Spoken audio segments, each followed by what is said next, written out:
to Tracy Momi Reads. I am back again with another video.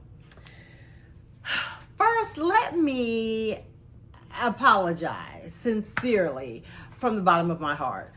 Last week, I didn't post a video to my channel, and I had actually put together a video, went through the painstaking task of editing said video, and it was hard to edit because I was trying not to be such a negative Nelly or a Debbie Downer, and I realized you didn't really like the book that much, Tracy, so why are you even going to talk about it? You know what I mean? And because I've said that before, and I don't want to be hypocritical. I mean, every book that I talk about on the channel, you know, there have been very few and far in between where they were just perfect. Like, I couldn't think of anything bad to say. And not that I'm searching for anything bad to say, but you know, we all read those books where you're like, oh, I wish, you know, if she would have developed the plot more. Oh, if that ending would have been different. But overall, it was engaging enough and you would recommend it or you want to talk to somebody about it. Those are the kind of books that I want to talk about.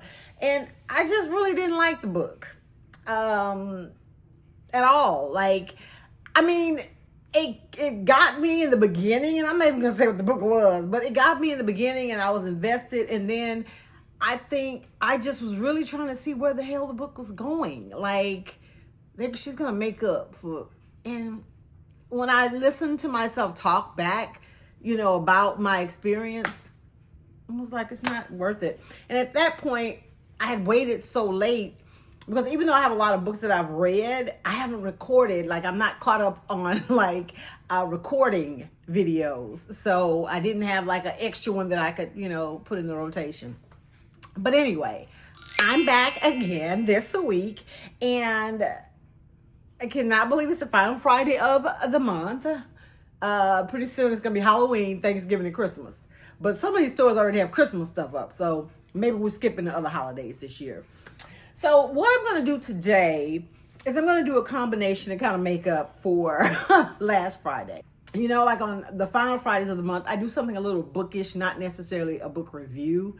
So I'm going to kind of combine that into one today.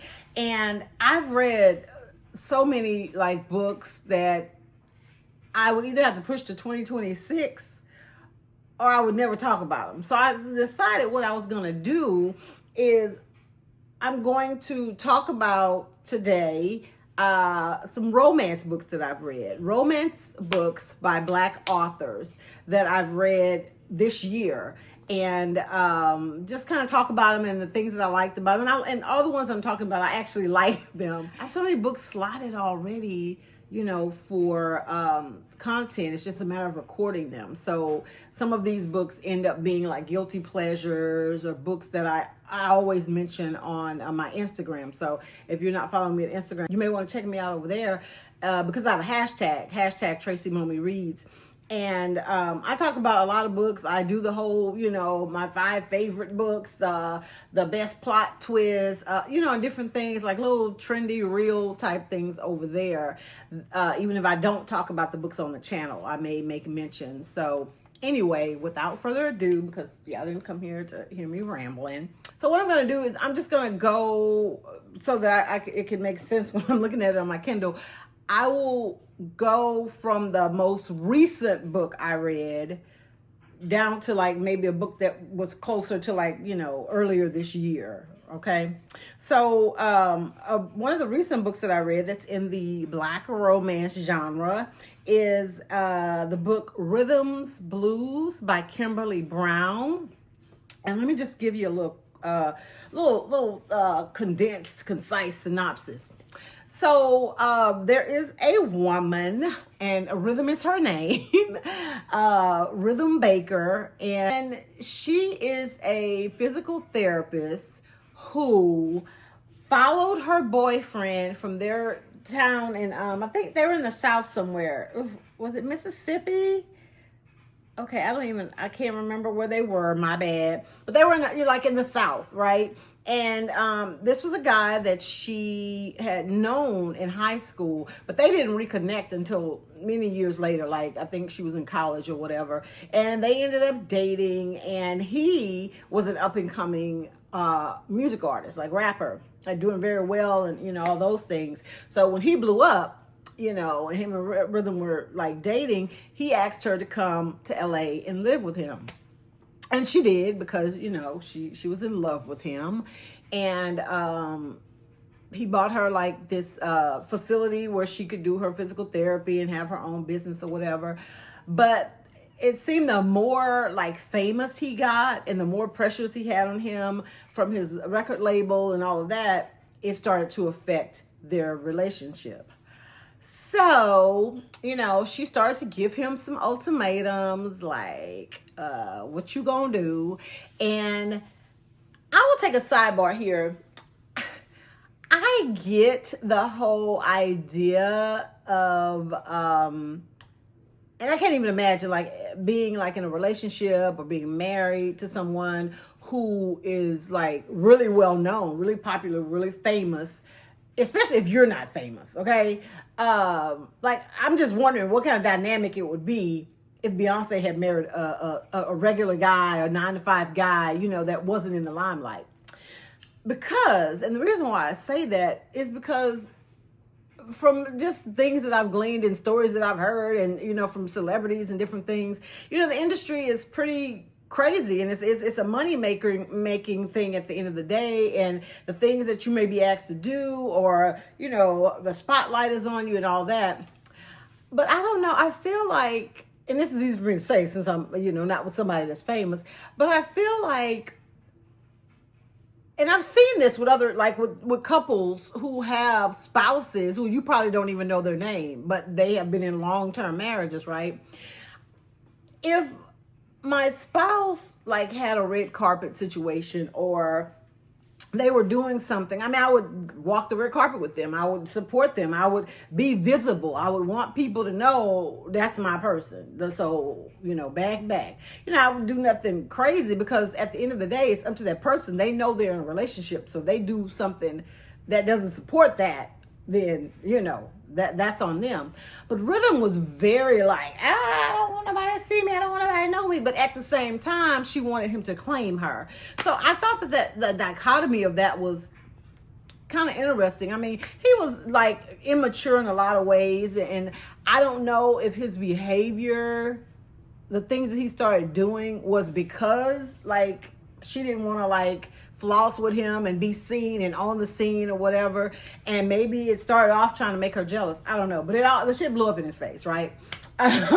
So anyway, while they were on a break, or she broke up with him, she meets this guy named Channing, and Channing, ironically enough, is a music producer. And it turns out there's just 6 degrees of separation between Channing and her ex, who his name is Raheem, the rapper, because Channing produced his album or some of his songs or whatever. So, but at the time, like, Channing didn't know that was his girlfriend. But it was funny because he was like asking for advice about, his situation, and Channing was kind of giving him a little advice, not knowing it was about the woman that he ended up liking, because his grandmother went to her physical therapy thing. So it was all very plausible that they would have met in these connections or whatever. So I really liked how the author put that together.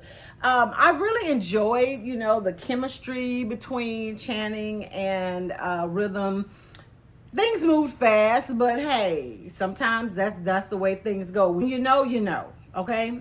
And a lot of times people, because you can be with somebody forever, like 5 years, 1 year, 10 years, 20 years, and still not really know that person and what they are truly capable of. So I guess if you have a whirlwind romance and it feels good to you in your spirit and in your heart and soul, then sometimes you got to go for it. We're not here for a long time, like they say, we're here for a good time.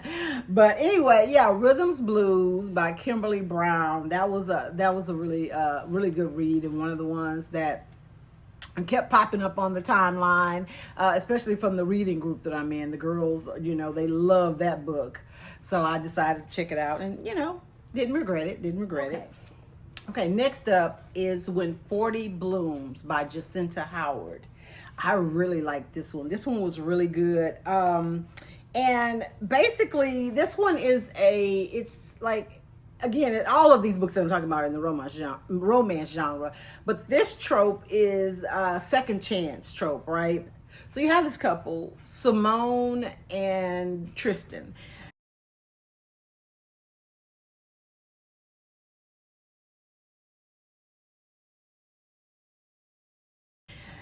At the beginning of the book, they are divorced, right? They've been divorced, I think, for like a year. And the book title alludes to the fact that when the book opens, we're kind of like a couple of weeks or maybe a month or so out from Simone's 40th birthday. So she's like thinking about, what she wants for this next chapter, what kind of life she wants to live, and, just things like that. So she owns a sports agency. So, she represents athletes. She has a son with her ex, and their relationship or their divorce happened. It seemed like it just was one of those things where they kind of were just going in two different directions, like career aspirations, what they wanted out of life just didn't mesh anymore, right? But they still are very much in love with each other, as is evident when Simone and her friend go on a trip to celebrate her birthday, right? To celebrate Simone's 40th birthday. And her ex, he's a sports writer, so he follows sports stories and athletes, and he also has a podcast.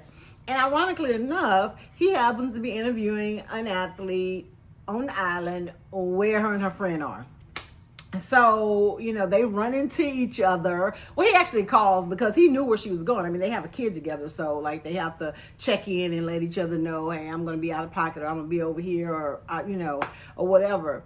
And they reconnect between the sheets, and it's just really apparent. I mean, he really he wants this woman back in his life. He wants her, to be his wife again. He's still in love with her, but she's still kind of like, oh, I don't know what I want to do. I don't know. I think a big part of it, I think she blamed herself for the divorce, as you read through the story. And I don't know that she felt like she deserved a second chance. And the thing that I liked about this book and the way that the author put the story together is she showed us what that dynamic looks like when you're co-parenting, when you still have feelings for each other. When one of the partners or ex-partners moves on with somebody else, and how you feel about that and how you get in your feelings.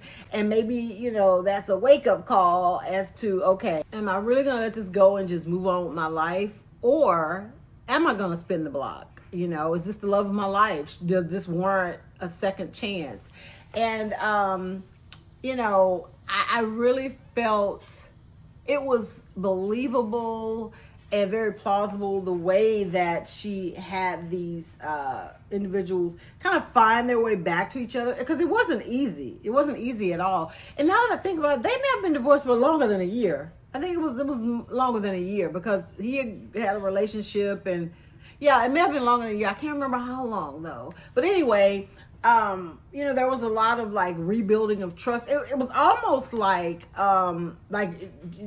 there's these two new versions of these people. So it was really starting over with someone new, but there was this, familiarity there at the same time. Because I think it is unrealistic to think that if a couple were together, right? They were together and they broke up or they got divorced or whatever for these very real reasons, that just because some time has passed, okay, we can just jump back into things. There has to be some hard conversation. There has to be some changes in behavior, and things like that. And I felt like the author gave us all that. She gave us a very green flag man in Tristan. The way that he loved and cared for Simone, the communication, even when it was hard, and Simone admitted, because she came from a dysfunctional family, like many people, that didn't communicate. So she wasn't comfortable and she didn't know how, and she figured that, you know, he would rebuff her or end up leaving anyway, and you know, those kind of things that she was dealing with. But you know, she learned to be a better communicator, and it just made the second time around it seemed like things were a lot more solid.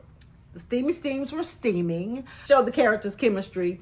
I even really liked their son because he was a teenager. I think he was 17, maybe getting ready to graduate like in a year or so. But so many books that have like teenage kids and they're in a situation where the parents have separated or divorced, those kids are real mouthy and real disrespectful, and a lot of times the parents allow behavior because they feel guilty that they broke up the family. I don't care. I don't care about that. You're still gonna respect everybody. You're still gonna do what you're supposed to do, and you're gonna act like you got some sense.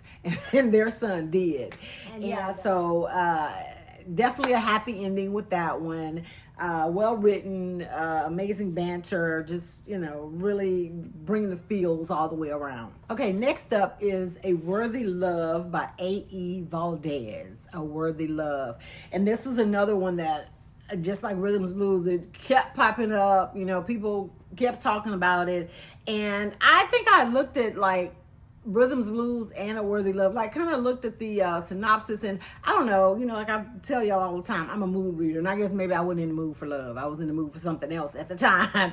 But I'm glad I went back and gave these books a second chance, you know, a second view, and decided to go, okay, let's read this one. So in this particular book, there's a woman by the name of Marissa who she's part of this friend group, and from what I understand, I think this is a part from a series. It's the Rise and Fall series. So this is a book about Marissa and Asher, and like I think it's 6 people total, 3 couples, and yeah, I think it's 3 couples, and so each book in this series focuses on their relationship. So this one, Marissa and Asher, and this one is kind of, I want to say enemies to lovers is the trope for this romance book. And in this particular book, Marissa, she is like reeling from a, wait a minute, let me back up. First of all, when this book starts off, we're in Vegas, okay? And I think that they were there probably because of something that ended in one of the other books. I don't know why I feel like a wedding or a birthday or something was happening. But anyway, Asher and Marissa got drunk. They got married. Okay. They got annulled. So there we go. Then we get into the story. Realize that they, even before the prologue ended, like they really didn't like each other, but they were trying to do something about this steamy chemistry that, you know, was happening between the two of them. So they go back to their corners, hating each other. Marissa is just reeling from this disastrous breakup where she had been dating this guy, didn't know he was married. So she's just, you know, kind of putting herself off guys, and she's just mad at all men at this point. She is a yoga instructor. I believe she has her own like studio. Asher's a high-powered, you know, businessman, architect. And even though they have like friends in common, they aren't friends, right? So they didn't even really keep in touch after the whole thing, you know, in Vegas. I think they may have sent a text here and there saying, hey, this is annulled, and, you know, just you know, they tolerate each other. So Asher has a job coming up in the city where, I think it's Portland, where Marissa lives, and so now he's running into her all the time, right? But then it gets better because she is trying to get her coins right. So she is renting out a room in her house. Pause, first of all. Single woman. No, I'm not gonna like rent out a room to a stranger in my house. If it were a like situation where I had a guest house or a duplex or something where like they weren't in my space and we didn't have to come through the same door, maybe. But no, you're not gonna come in a room that's like down the hall from me, okay? So, fortunately for her, initially she thought it was unfortunate, but you know, money talks. Asher had been like staying with his grandparents on their beautiful farm, but it was like kind of far, so he would have to drive, you know, a long way to come into the city to, you know, for work. So he finds out about the room, and he ends up renting it. Okay, at first she wasn't gonna let him, but then she was like, I need this cash. So of course, being in close quarters and whatnot, you see a different side of someone when other people aren't around, and when they're, you know, in their own space somewhere where they feel comfortable. And so they started getting closer. And I really, the best thing to me about this book, the steaming scenes were steaming also, but the banter between the two of them, because, you know, you got to remember, they started off as enemies, you know, and then as they are slowly kind of crossing that line. But the thing I will say, in most enemies to lovers book, the thing that I really like, they have this banter, like I just said, but even when they become more, there's still like this refreshing like honesty, because just because you're my girlfriend now or my boyfriend, I'm not gonna, you know, like rein it in too much. That dress is not cute. Those pants are horrible. I love you, but those shoes have got to, you know, they still like kept some of the I think after a while it became foreplay for them, but they still kept some of that type of banter in between the swooning moments and, you know, the falling for each other moments. I really enjoyed this one, and even like the support from the, you know, supporting characters who were main characters in their own book, but their friends and their family. And, you know, even like with this story, there's like a backstory to Asher and why he's the way that he is, and Marissa's mom, and, you know, she has a brother. So this one, I really liked all those elements in the book. That's what kind of made it feel more than just like, you know, a typical romance read for me anyway. So yeah, A Worthy Love by A.E. Valdez. Okay, 2 more books to go, and these 2 books are actually by the same author, and I'm gonna flip it around. I'm gonna talk about the first book I read by her, because the second one, it's part of a series that at the time I didn't know it was going to be a series, but they're all standalones, right? Just like the last book I talked about, A Worthy Love. It's in a series, but it's also a standalone. It's just, you know, there's some Easter eggs, and there's like people make appearances from the other books. So if you've read all of them, that's like always a sweet treat and a good surprise. But in this one, there's another book, and then I think there's 2 more coming out. Again, all standalones.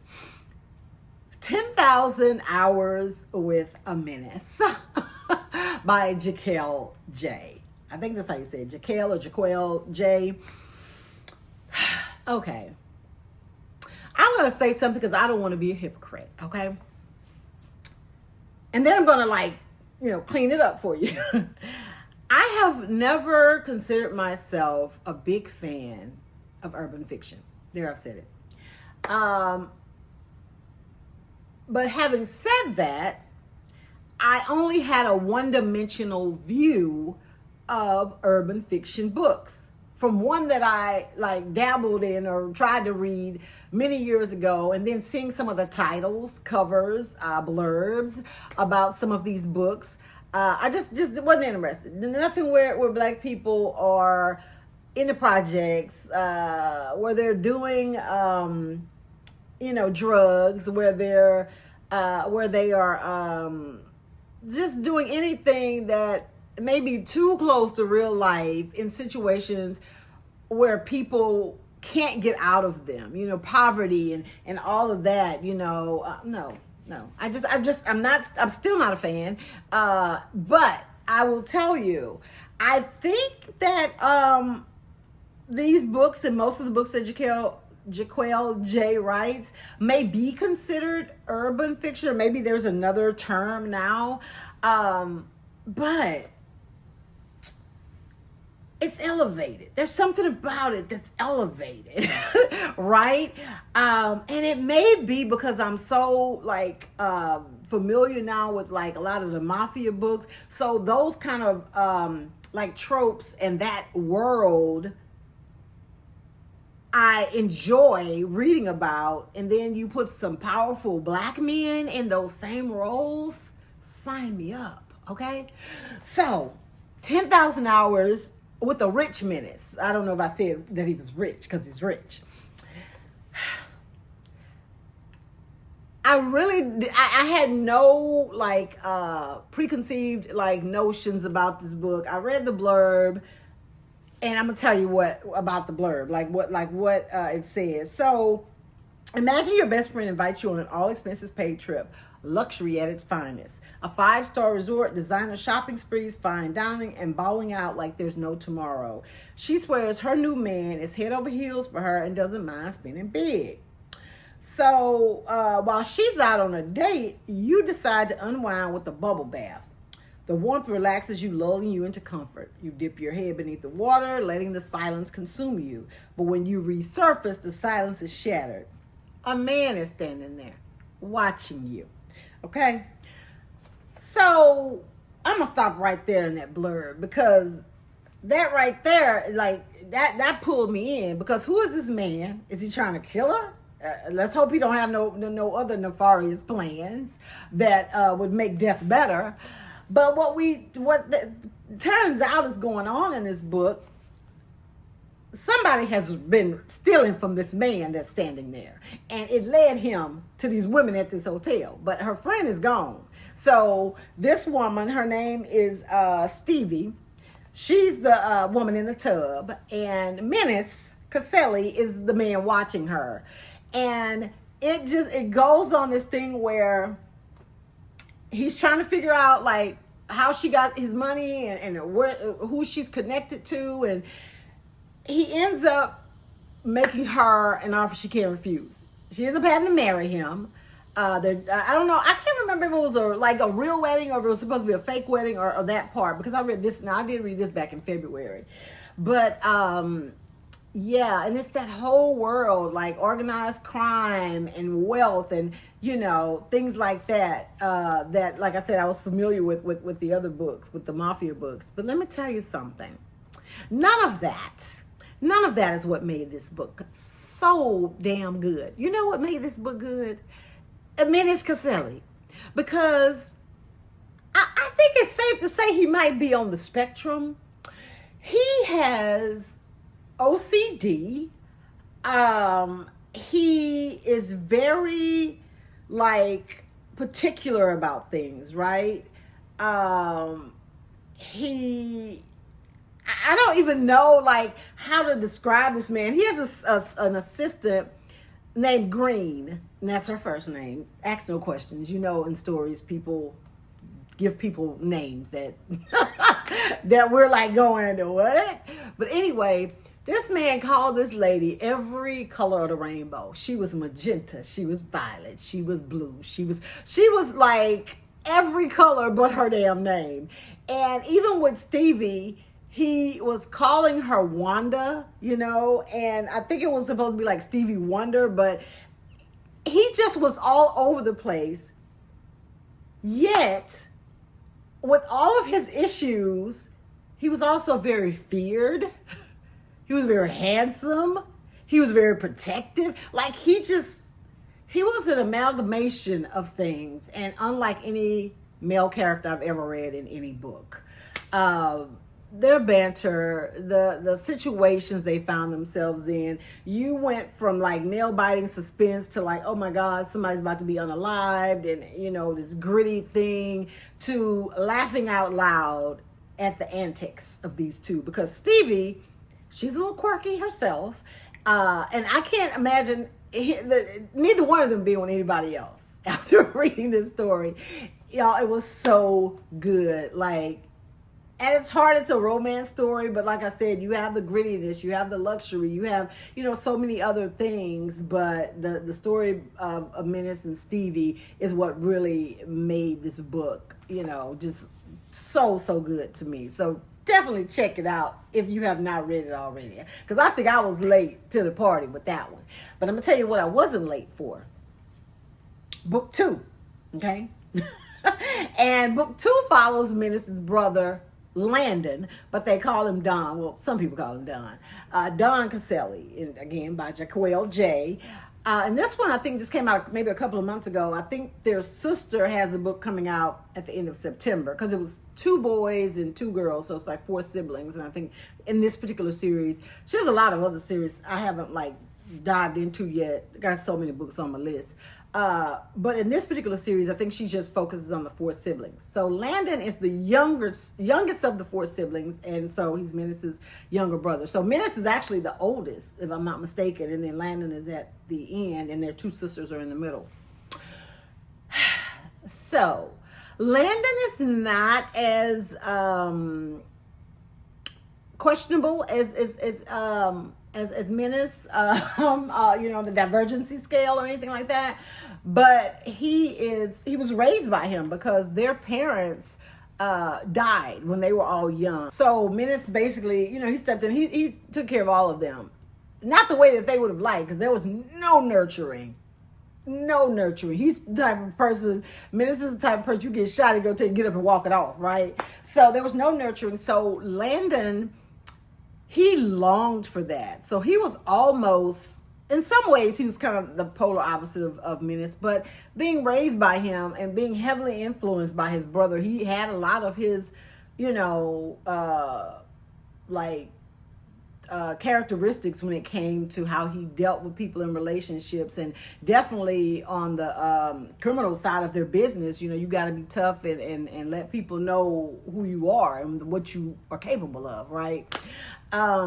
But he has a college degree. I think he may have two. I think Landon may have two, because Menace made sure he went to school and and got his degree, which it helps with the actual legitimate pieces of their business. So he's like after this woman who works for one of the, it's a legal business, but I think it's like a strip club or a sex work or something. It's a place like that that the Caselli family owns. And he liked one of the women there, even though his brother told him, do not date that girl. And I think part of it, he did it to piss his brother off. So anyway, Landon goes to a party. I think it was a party. It was for the same woman, right? But she's kind of like, nah, because you too under your brother's thumb and this and that, and I need this and that or the third. Or maybe she didn't really think, she deserved somebody like Landon. But she was kind of stringing him along in a lot of instances. So he went to her party, but when he gets there, he sits down in this section next to this woman who's at a party on her Kindle. Okay, they had me right there, because that sounded like something I would do. She's at this party and she's reading. Like, she came with her cousin and she doesn't want to be there, so she's trying to catch up on her reading. And again, we talk about like standalone series where you have other characters making an appearance. Green, who was working for Menace, as an assistant, it was her cousin who's the one that's reading the book. Her name is Navy, okay? Don't know what it is about these people naming their children colors, but Green and Navy were like first cousins. I think their parents were siblings. So, of course, Don is like, what the hell? Who is this? Who bought this person? She over here reading in a club, right? Then he's like checking her out, and she looks at him, and they have this moment where their eyes lock or whatever, and he's feeling some kind of way about her. But she has a boyfriend that she's been dating like since school, like high school or something like that. So she's ready to go. And the woman he came to see is, she's kind of not paying him a lot of attention, so he's gonna leave too, and he offers to give her a ride home. So he takes her home and they get to talking or whatever, and he's asking her about the Kindle and asking her name, and just like his brother, he's calling this girl Blue instead of Navy. But ironically enough, I think her middle name is Blue, but Bleu, Navy Blue. So when he drops her off, though, her boyfriend is there, and that causes some serious problems when he sees her getting out of this nice car with this nice looking man, right? So as you can guess, that is the relationship that takes form in that particular book. It's the relationship between Don and Navy. She kind of pushes back because she knows like kind of what his family is all about or whatever. But at the end of the day, they had even tried the friends with benefits thing, which that didn't work out. as we knew it wouldn't. But at the end of the day, you know, the heart wants what the heart wants. So they end up actually becoming, you know, going into a relationship together. The thing that I really loved about this particular book was Navy's family, right? They were so close knit. They would have parties on the block and everybody would come and there would be food and drinks and music. And that was something Landon never had. Because I don't even know if he was like elementary. I guess he was elementary school age or maybe middle school when his parents died. So he had never had that because his siblings were all older and they were off living their lives. Menace is doing what he has to do to, you know, keep a roof over their head. So there wasn't a lot of, like I said, there wasn't a lot of nurturing and hugs and I'm proud of you and I love you. And her family was all about that. So that was like really heartwarming to have him not only get someone he felt was his soulmate, but then he got her family as well, you know, and they were really good to him and they really, really liked him. So yeah, that one was also really good. All of these books were really good reads, featuring well-rounded characters, successful, you know, some of them is questionable how they make their money, but you know, we don't judge, we listen and we don't judge. But all of the characters had chemistry, you know, the banter was there, the you know, tugging on your heartstrings. It's just like everything that you look for in a romance read, you know, all of these books, I feel like they have that. Let me know in the comments if you have read any of these books and what you thought about them. And also, if you have not had the opportunity to subscribe to my channel, go ahead and take the opportunity to do so now. Turn the post notification bell so that when I post, you get notifications. And then one last thing, share my content with people who you think may enjoy it or who may be looking for some, you know, good book recommendations. Thanks again, guys. I sincerely appreciate your support of the channel and for watching my videos. Enjoy the rest of your weekend, and I will see you next week. Bye.